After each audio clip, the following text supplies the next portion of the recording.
Saya akan menjelaskan tentang karya monumental umat Islam dalam ipteks.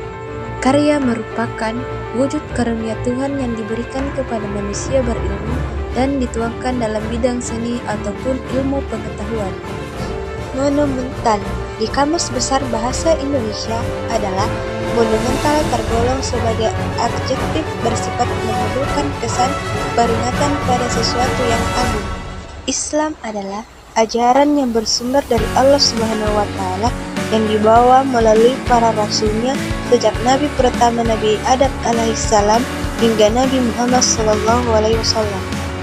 Ipteks, ilmu pengetahuan dan teknologi sains, merajuk pada kegiatan manusia dalam mengembangkan ilmu pengetahuan, menciptakan teknologi, serta membuktikan suatu peristiwa dalam kehidupan ini sesuai dengan perkembangan zaman. Karya monumental Islam dalam bidang ipteks. Dalam materi ini, kita akan membahas mengenai peran cendekiawan umat muslim dalam perkembangan ilmu pengetahuan melalui bidang teknologi dan sains. Zaman kejayaan umat Islam dalam bidang ipteks.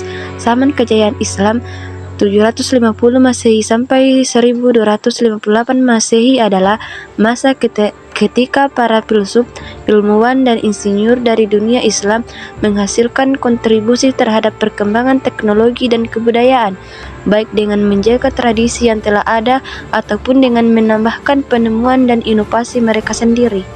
Contoh karya monumental umat Islam dalam bidang ipteks. 1.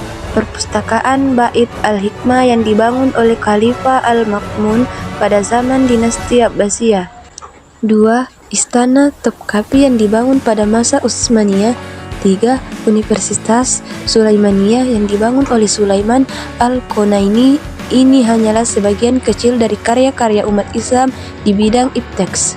Sebab kemajuan umat Islam di dalam bidang ipteks. Secara umum, faktor yang mendorong hal ini yaitu 1. Kesungguhan dalam mengimani dan mempraktikkan ajaran Islam. 2. Motivasi agama. 3. Faktor politik. 4. Faktor ekonomi dan dukungan penguasa pada saat itu. Beberapa faktor penyebab kemunduran ilmu pengetahuan dalam Islam. 1. Kesadaran orang Barat pentingnya penguasai ipteks tidak hanya menurut Islam saja. 2. Orang Barat yang beragama Nasrani menunjukkan bahwa mereka pun bisa melalui agama mereka, ilmu pengetahuan dalam bidang ipteks juga bisa berkembang. Upaya kebangkitan kembali umat Islam dalam ipteks. Umat Islam memperlakukan suatu sistem pendidikan Islam yang merujuk dalam rangka mencetak umat Islam yang bertakwa dan beriman pada Allah Subhanahu wa Ta'ala. Mencoba memasukkan ilmu umum ke sekolah.